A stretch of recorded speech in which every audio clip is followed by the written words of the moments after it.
Morning. तर आज आपला 365 दिवस चॅलेंजचा 20वा दिवस आहे. तर एक गोष्ट लय मुलांना प्रॉब्लेम येते रनिंग करताना, तर ती आज बघू की रनिंग करताना श्वास घ्यायचा कसा.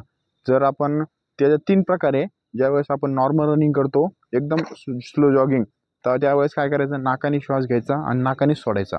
आणि दुसरी गोष्ट, ज्यावेळेस आपण 1600 मारतो तेव्हा थोडीशी स्पीड जास्त असते, त्यावेळेस काय करायचं, नाकाने श्वास घ्यायचा आणि तोंडाने सोडायचा. त्यावेळेस 1600 किंवा तुमचं ओढायचा टाईम असतो तो.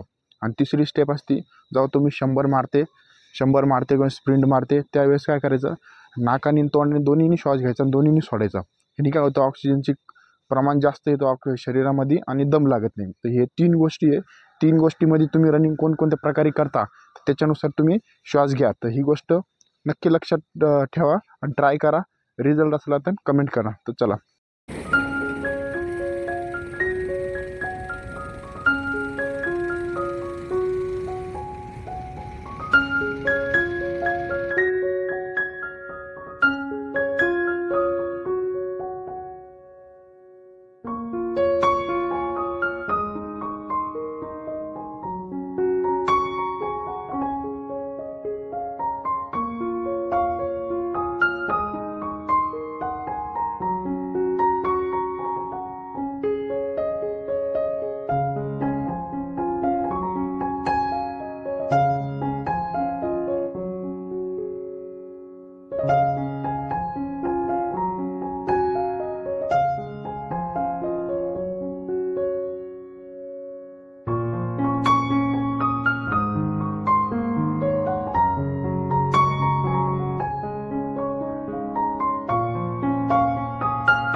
तर आपला वॉर्मअप झाला कंप्लीट.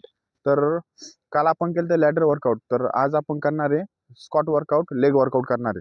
लेग वर्कआउटने काय होतं, हप्त्यातून एकदा तरी लेग वर्कआउट करा. कारण की रनिंग करताना आपल्याला पायची मसल स्ट्रॉंग असली तर रनिंग आपली बरोबर होती. तर आज करणार आहे आपण लेग वर्कआउट. लेग वर्कआउटचे किती प्रकार करणार ते बघू आज. तर पहिले आपण 3 किलोमीटर रेग्युलर आपली जॉगिंग करू. जॉगिंग केली ना तर आपले पाय मोकळे होते आणि बॉडी रिलॅक्स होती. त्याच्यामुळे म्हणलो चला जॉगिंग करू आपण आणि नंतर आपला आजचा काय वर्कआउट आहे ते बघू.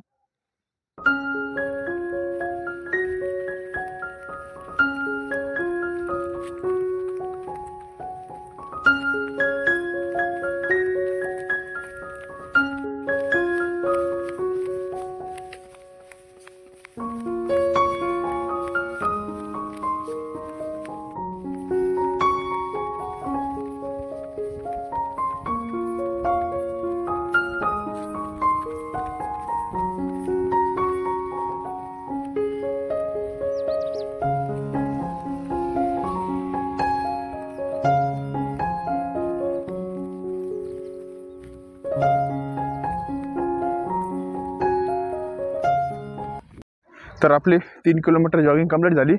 आपण स्टेप टाकल्या होत्या येताना. तर एक दिवस दरवेळेस सांगतो आपण काय करतो, एक दिवस नॉर्मल, एक दिवस थोडे स्टेप टाकतो, एक दिवस नॉर्मल, एक दिवस थोडे स्टेप टाकतो. हे नाही काय होतं, रनिंगमध्ये आपला परफॉर्मन्स वाढतो आणि रिझल्ट करतो आपल्याला वाढू राहिला का नाही वाढू राहिला. तर ही गोष्ट झाली. आता झालं आपलं जॉगिंग कंप्लीट 3 किलोमीटर. तर आता आपण थोडं वॉकिंग करू. वॉकिंग केलं तर बॉडी रिलॅक्स करू. बॉडी रिलॅक्स झाली तर आपण आता लेग वर्कआउट करत जाऊ. तर बघू लेग वर्कआउट किती प्रकारचे असते. तर चला आता.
आपला वर्कआउट झाला कंप्लीट. आपण लेग वर्कआउटचे 5 ते 6 सेट वेगवेगळे स्टेप केले. ते वेगवेगळे स्टेप केले ना तर लेग वर्कआउटला बेनिफिट होतो आणि आपले ग्लूट्स आणि थाईज मजबूत बनते. रनिंगमध्ये हे परफॉर्मन्स एकदम बेस्ट होतो तुमचे लेग जर स्ट्रॉंग असले तर.